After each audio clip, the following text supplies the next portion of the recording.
it's just when you know something is right and you feel it in your heart, you can't stand up for it. And that's where that courage comes from. Yeah, I agree.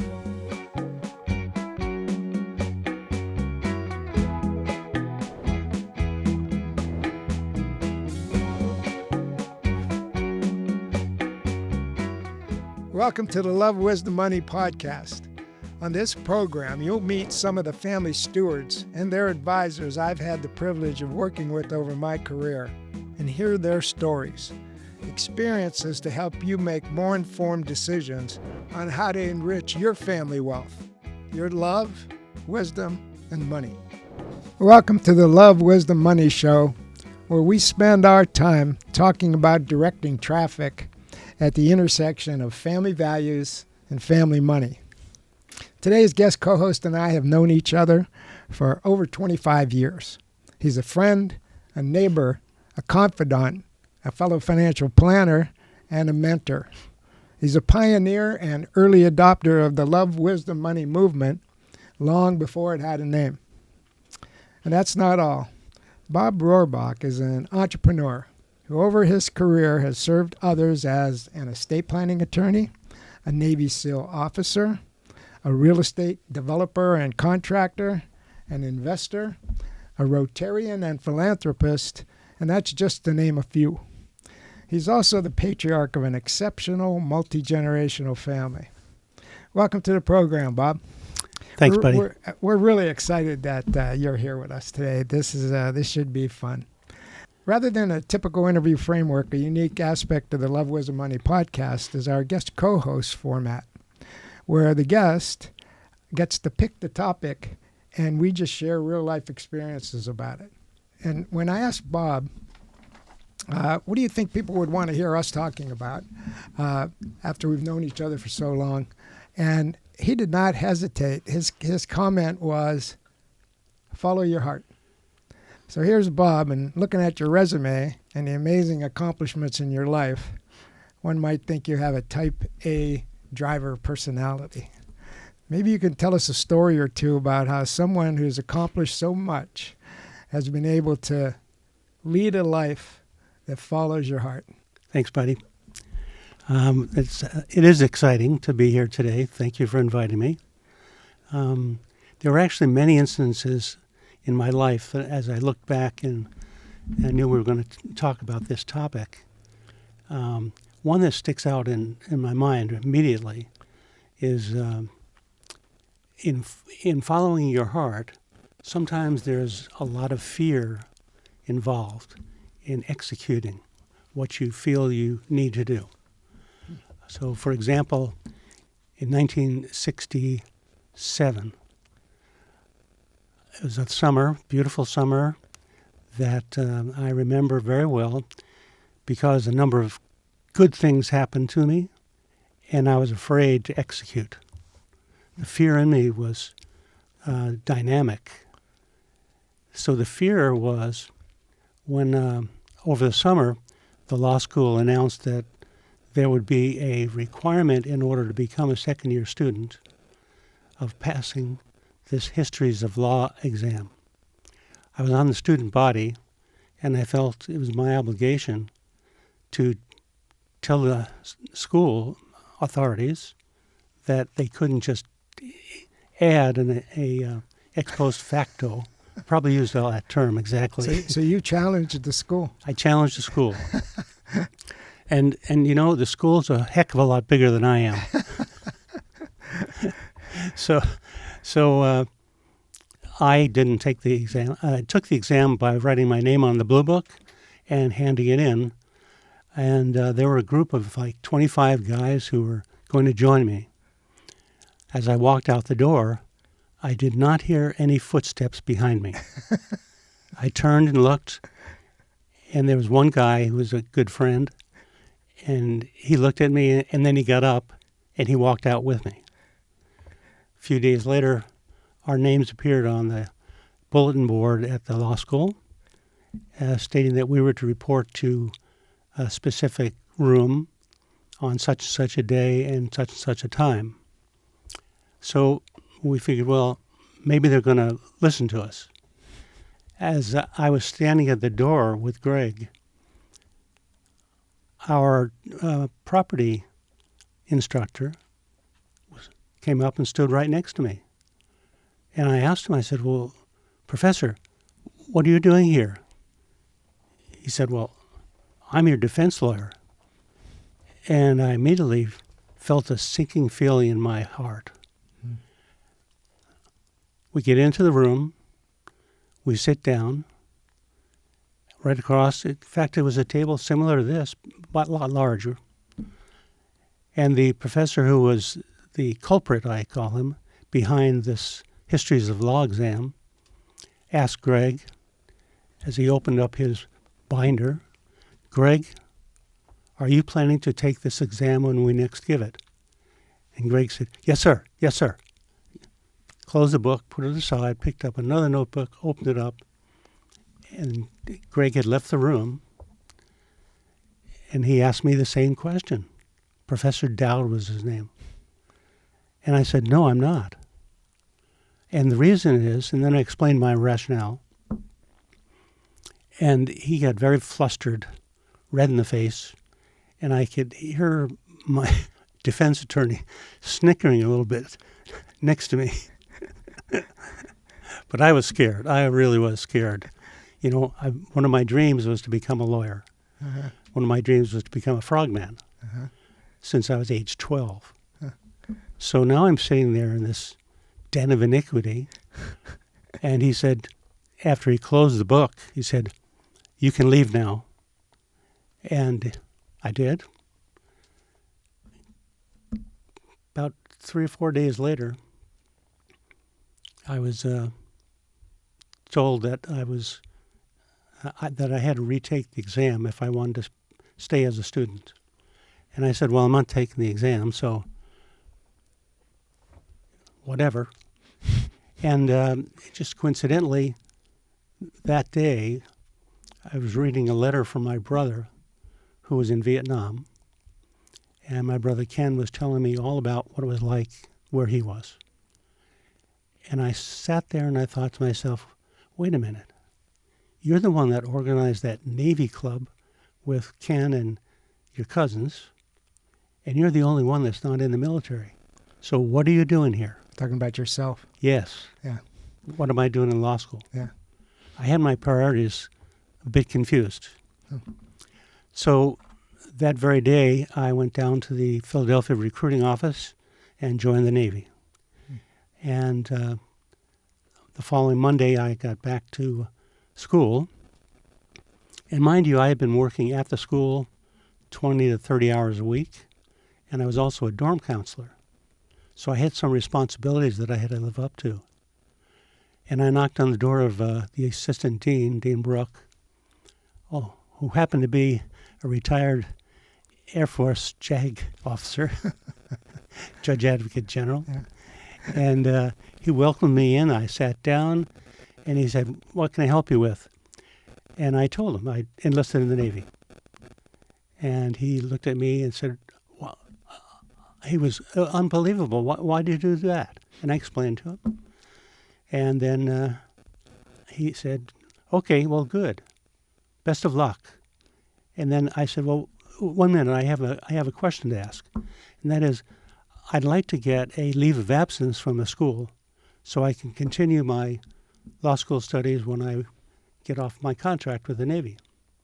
He smiled, looked at me, and said, Bob, that would take a vote of the entire faculty. And quite honestly, you're not in very good position at this point. And I stopped and I said, well, I understand that, but if you don't ask, you won't ever know the answer. And I was sitting there, and I was scared again. Man, I was just, I can remember the feeling of, oh my gosh, what's going to happen now? So he said he would do that. A week later, my name is up on the bulletin board again to meet with Dean Brooke.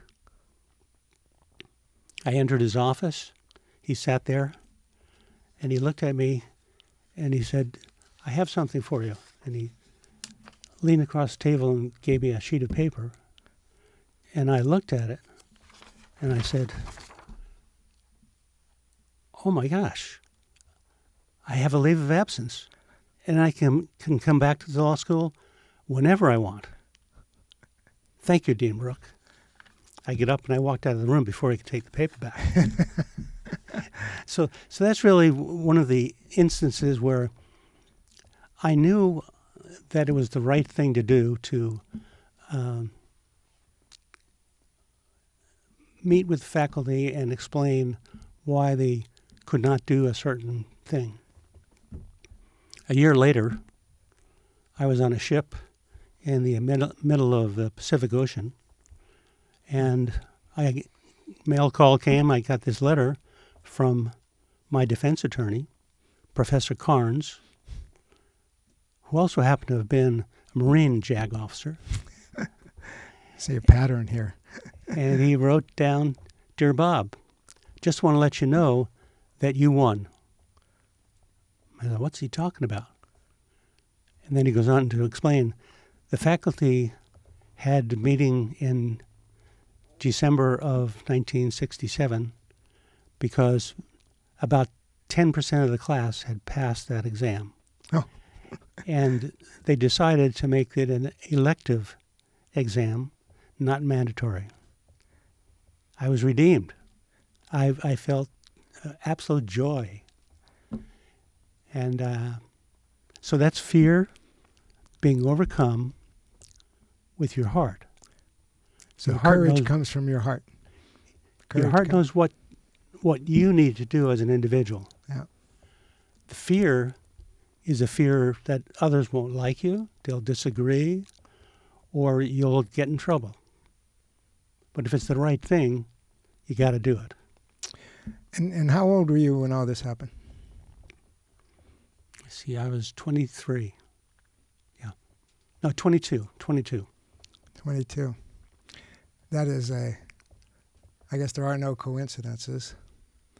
When I was about that same age, I was an air traffic controller trainee, and they had this academy, the FAA academy at I think it was Tinker Air Force Base in Oklahoma City, and they had a very rigorous training program.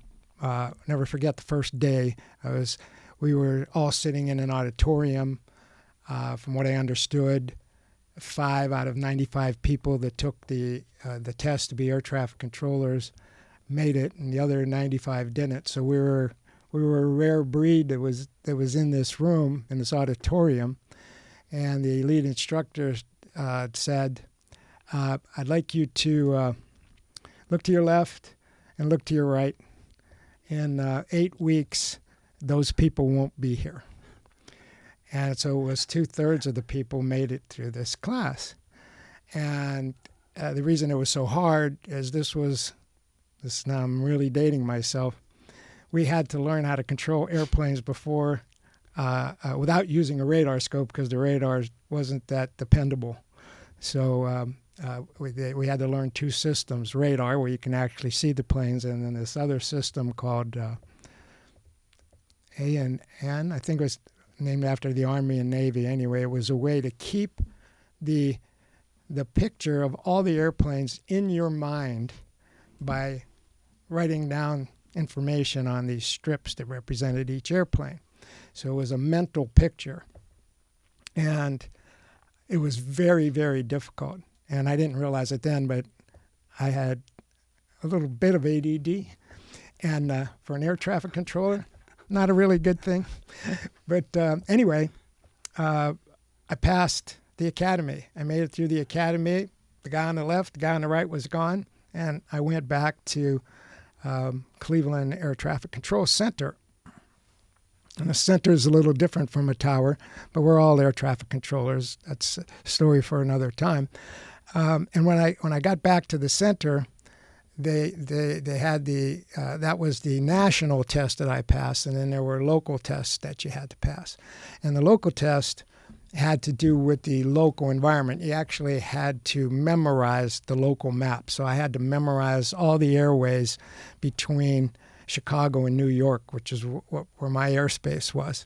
So we had to memorize that. The one at the academy was we used a little Oklahoma area. Well, this was the real deal, and we had to know our airways. And so we studied that. And then the day that it came for us to take our tests, the training department, in their infinite wisdom, had decided they wanted to test us differently than they had been testing us. And they kind of switched the game on us. It's like you're playing a game, and then they changed the rules. And just like what happened in law school to me. Yeah, exactly. That's why I brought it up.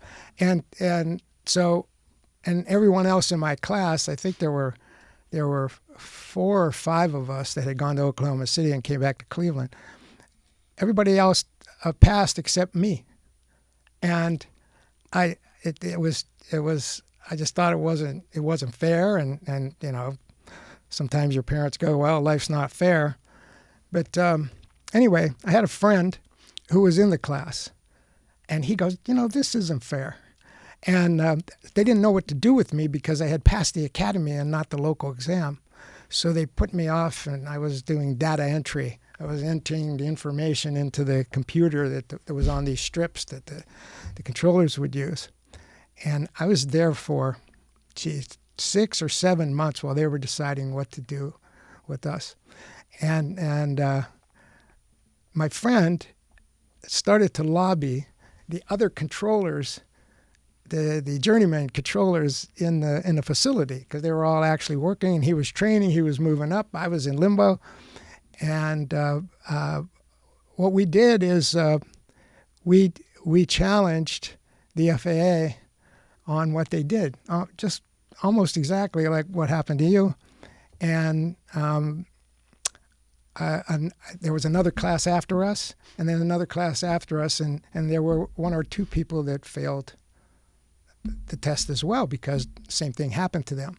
So now there's this pattern, but they created a program called remedial training, and the remedial training was they trained us on how they were going to test us. I'd say that's just training, but they called it remedial. It's a government. Anyway, the result was, out of the 4 of us, I think there were 4 of us that had to retake it, and we called ourselves, they were calling us retreads. In the old days, you used to retread tires instead of buying a new one, right? We were the retreads. And I was the only one that passed the second time around. But then I went on to be a journeyman controller. I was there for 11 years. My last 2 years, I was actually an instructor. I was an instructor at the FAA the last 2 years. And my job when I was an instructor was to see if we could make the training program any more efficient. So I spent the entire last year that I was there rewriting the entire training program, and we took it from a 3-year program down to a 2-year program with that project. And one of my last duties was to present this new training program to all the training officers in the United States. I actually flew back to Oklahoma and had to present it to them, and they adopted it, and I think they're still using part of it today. But there I was, a retread, and I just wanted to do that job so bad. I loved that job. And to get washed out, as they used to call it, to get washed out for something that just wasn't right. I didn't do it alone like you did. I actually had the help of a very dear friend. He was a great controller, and he was just a good man. And his name was Tim LaDulce. He's still around. We talk frequently. Just a great guy. And but it's just when you know something is right, and you feel it in your heart, you can stand up for it, and that's where that courage comes from. Yeah, I agree. You know? And I was watching a newsreel, the news report the other day, like 2 days ago, and the FAA is still using that written slip. Oh, they're still using using the it. strips. Yeah. And the new secretary is planning to get rid of that and digitize everything. Well, that idea was on the table when I left in 1981. And I tried to imagine, well, instead of writing it down, you can just be a digital board. I thought they had already done it, so they haven't done it yet. Haven't done it yet. Yeah, well, the FAA and that air traffic control system is so complex, and the computers are, once you get them, they seem like they're Star Wars stuff, but then they get obsolete very fast. So good to hear. Well, anyway, following your heart, Bob. You've had an amazing life. I mean, being a Navy SEAL, the only easy day was yesterday. And I guess you have to have heart to do that, right? Absolutely. And when you... And also a little screw loose up here. Just a little one? Just a little one. So after... Well, you want to tell us a little bit about any experiences you had, or this is another very unique aspect of Bob's life, is that he was a Navy SEAL captain, and he has 2 sons.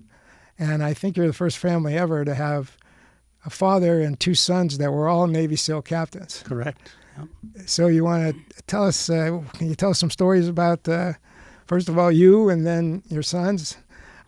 So when you were talking about your FAA experience, I remember very clearly on the first day of what's called BUDS, Basic UDT SEAL Training. It's still called that today. I was standing in formation, and the senior officer at the training center got up in front of us and started to tell us a little bit about what we could expect. I had no idea what to expect. I had seen a movie with Richard Widmark. I had a little toy frogman that I played with in the bathtub, and I thought this would be just a lot of fun, to be a Navy frogman. So he gets up there and he says almost exactly the same thing.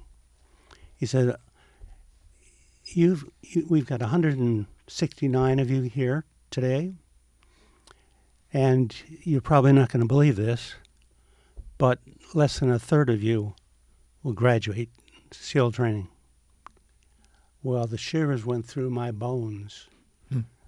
Because apparently this frogman training was pretty tough. One of the greatest moments of my life, or 2 actually, was when my son Chris got through Hell Week, and the second time was when my son Ed got through Hell Week. Hell Week is a 6-day program where you get maximum of 2 to 3 hours uninterrupted sleep. And it's a time when, for those 6 days, you're either cold or overheated, you're always wet, and you're always sandy. So it sounds kind of gruesome. Short story, I had an opportunity, it's actually the last formal job in my lifetime, where I worked at the SEAL Training Center, and I put together outreach programs for college and high school athletes. One day I was standing looking out the window when I heard the hoo-yah, big, loud hoo-yah, from the training class that was in session at that point. And they were outside doing flutter kicks and push-ups and sit-ups and everything else you can imagine from an athletic standpoint. And I thought to myself, oh my gosh, did I really do that? Well, it's I think what we're talking about here, and leading with your heart or following your heart, is character. And character is also fundamental to family values. There's principles like gravity. If you this is gravity. If you let go, it's going to drop. That's a principle.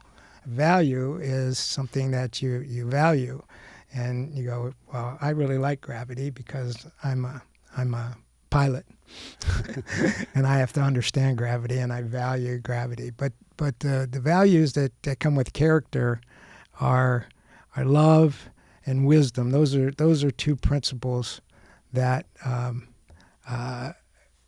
when we talk about family values, those are just part of our family values. And that's why what you were doing with your financial planning career, because when I came to San Diego, you were already here and established.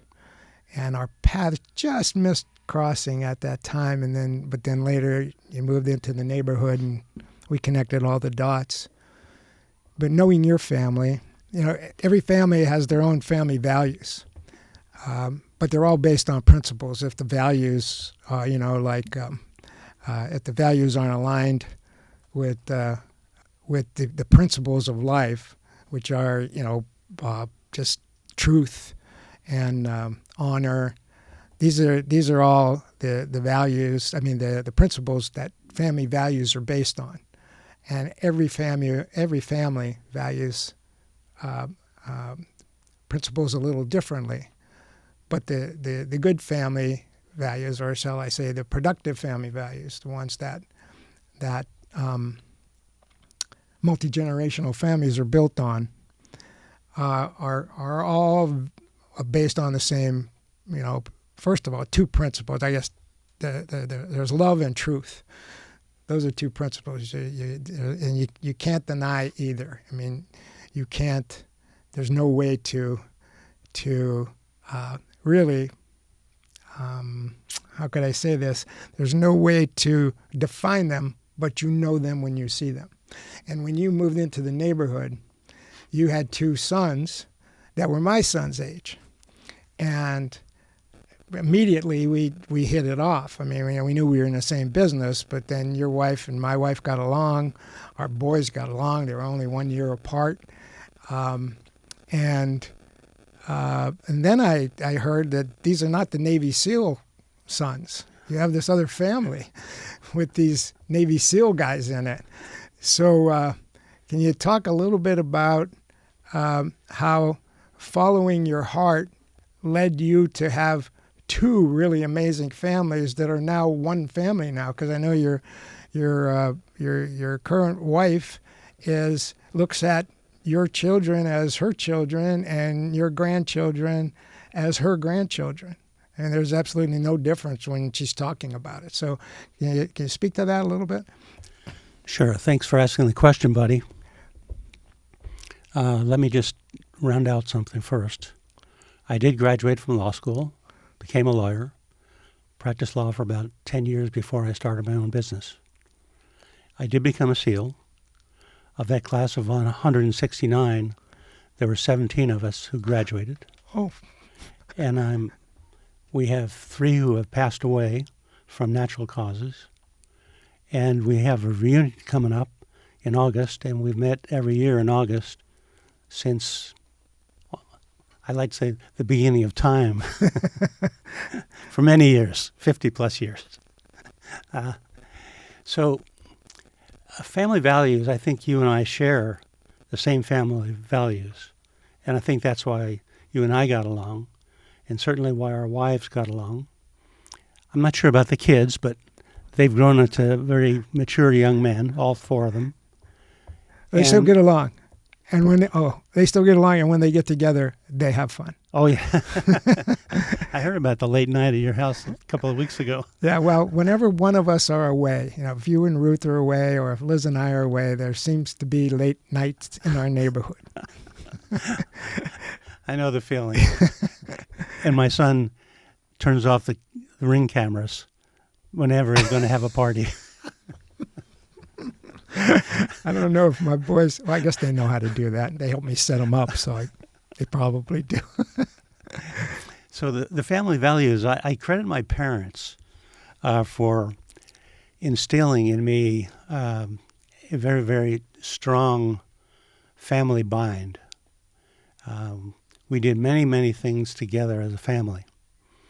We all had our individual traits, and we were, off on our own doing our individual things, but we'd get together every Sunday for dinner up until I was in my 30s. So there's a poem that my mom had put in the stairwell.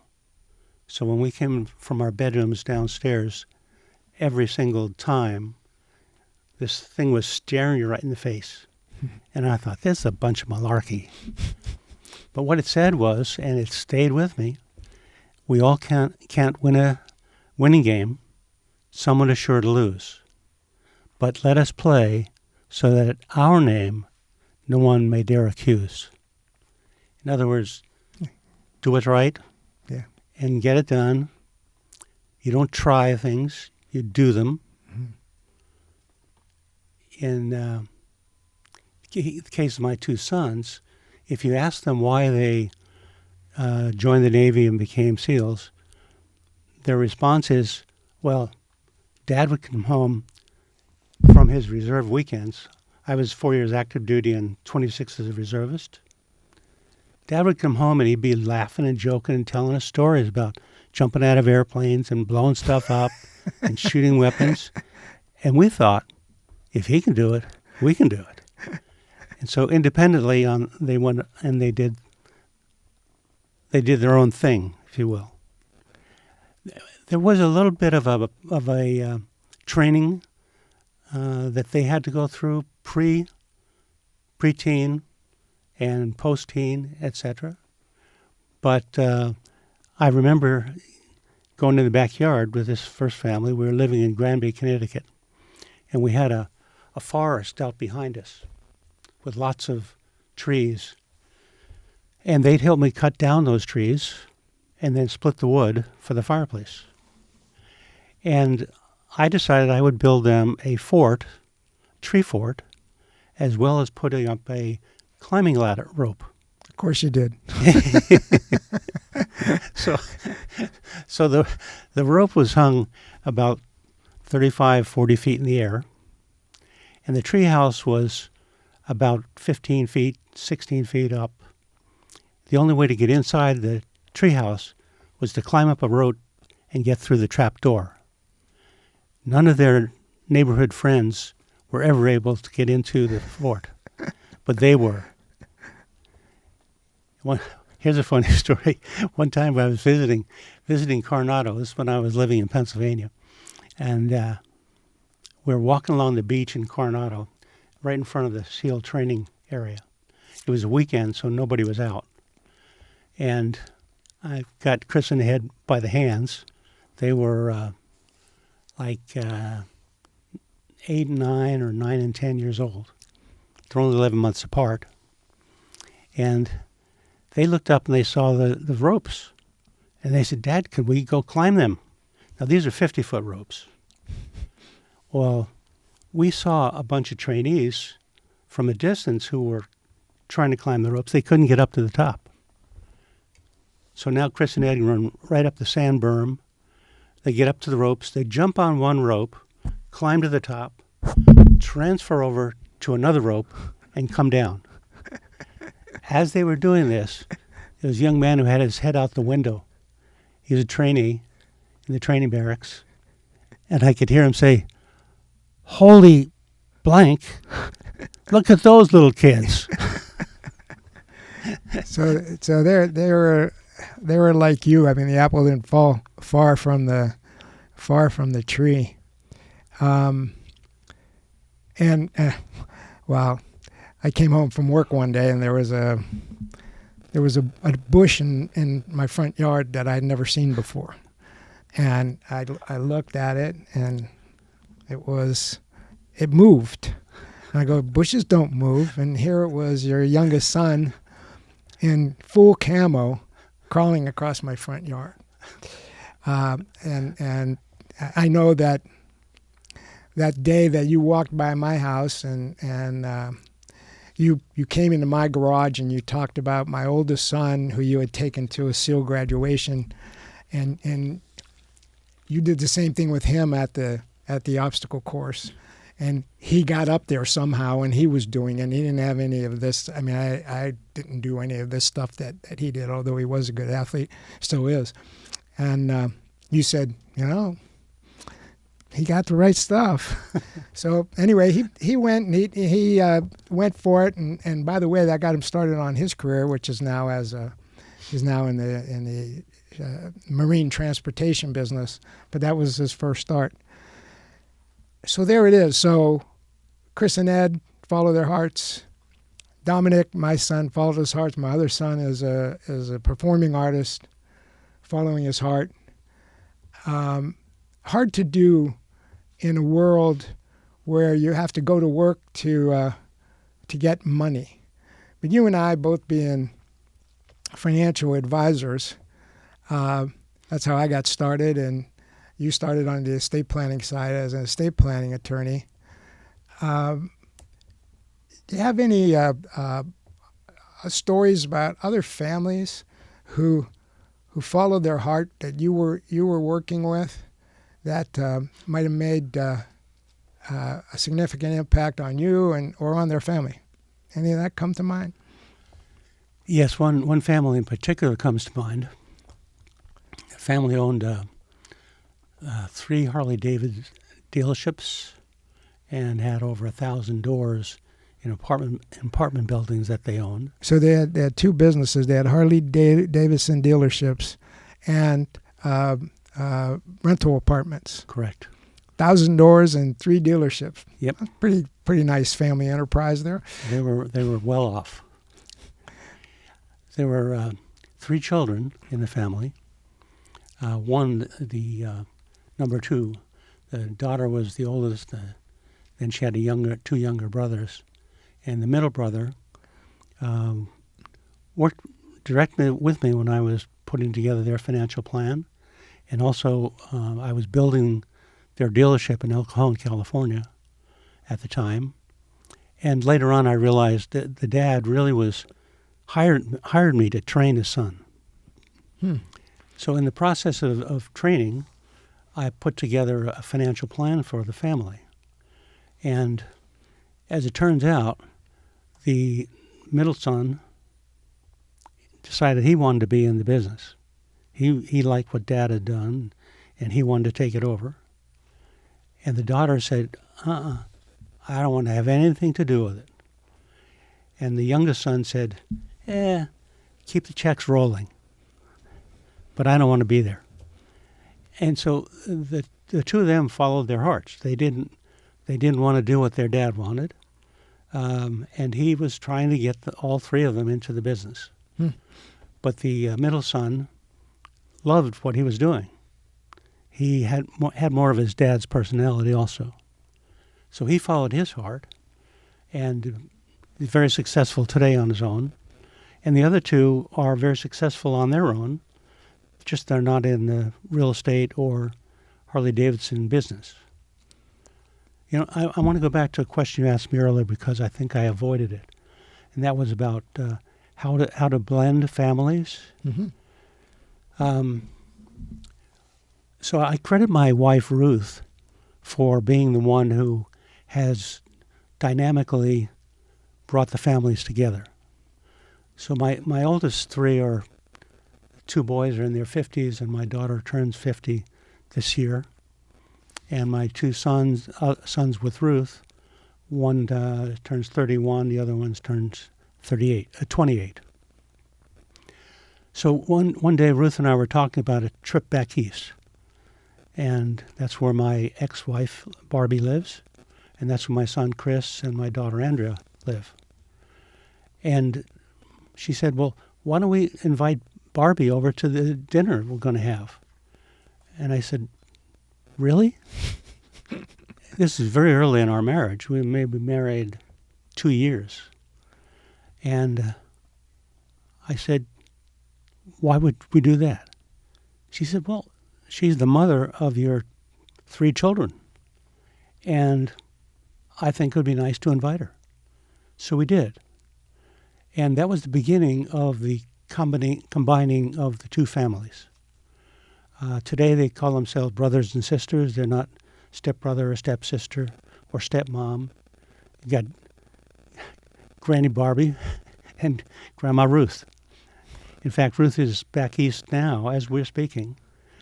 She attended 2 graduations, or one promotion. Our youngest grandchild was promoted from 5th grade to 6th grade. And our granddaughter was graduated from high school, and she's on her way to be a student at UCLA, which we're very proud of. We have family dinners at home whenever Barbie's in town, and we all get together. Back east, Ruth and Barbie go out shopping together, and we really are a blended family. We love one another, and we still follow our heart when we do the things for ourselves, but we also follow our heart when we do things for them. So as a dad, I look at my children and think, what can I do to help them? And slowly ideas come into my mind. And sometimes I even ask them, what is it I can do for you that'll help you through this particular trial or tribulation that you're going through? And they come to me mostly for advice before I even have to say that. That's a definition of love, is wishing goodwill and well-being for others. And then there's families of affinity. Last week's co-host, his question was, is yours a welcoming family? And in your case, first of all, you welcomed Ruth into your life, and then she saw your family, and she welcomed your first family into her life, and now that love has, it's like logarithmic, because what you just stated there was just really, I don't know how you could define familial love any better than you just did, and you're living it. But it all goes back to your original statement, is that follow your heart. Following your heart is not following your emotions. Exactly. And you want to talk about a little bit about how you see the difference between emotions and your heart? Yeah, well, the first one that immediately comes to mind was the law school incident. My heart knew what to do. My body, my brain were saying, you're going to get in trouble if you do that. You'll be kicked out of law school if you do that. And my heart said, do what's right. Get it done. Like your mother said. Like my mother said. And follow your heart means, to me, it means in every phase of my life, it's gotten a lot easier since I've retired and don't have the daily grind of work in my life. But to follow your dream, my dream, means to love people around you, do what you can to help them, and then make some time for yourself so that you can follow your heart doing what you like to do. That might be reading, that might be walking on the beach, might be swimming, whatever it happens to be. If it's in your heart, do it. Yeah, and that brings up reflection and time for reflection. And reflection is all about morality, because right and wrong is truly a moral decision. And without time for reflection, to think about how you think and think about what you're thinking about. And then thinking about what you're going to do about what you're thinking about. That's the wisdom part. And Bob, this has just been a wonderful conversation. I've known you for a long time. We've known each other for a long time, and there were a couple stories in there. Kind of heard the tip of the iceberg before. But this theme of following your heart, the reason that the title of the podcast is Love, Wisdom, and Money in that order is because love is what comes first. And love is at the very heart of your heart, right? Because we all have the same love and love for each other, and love for our families and those we really, really care about. Thank you so much for being here and being so candid and so upfront. I really appreciate it, and I will see you at home later. Great. Thank you, buddy. Thank you for joining us on today's podcast. To learn more about the Love, Wisdom, Money podcast, please subscribe to YouTube, Spotify, and Apple Podcast. To get more information about Love, Wisdom, Money and our Super Plan program, please visit lovewisdommoney.com. I wish you all the best for your family and your community as you strive to flourish and grow your love, wisdom, and money.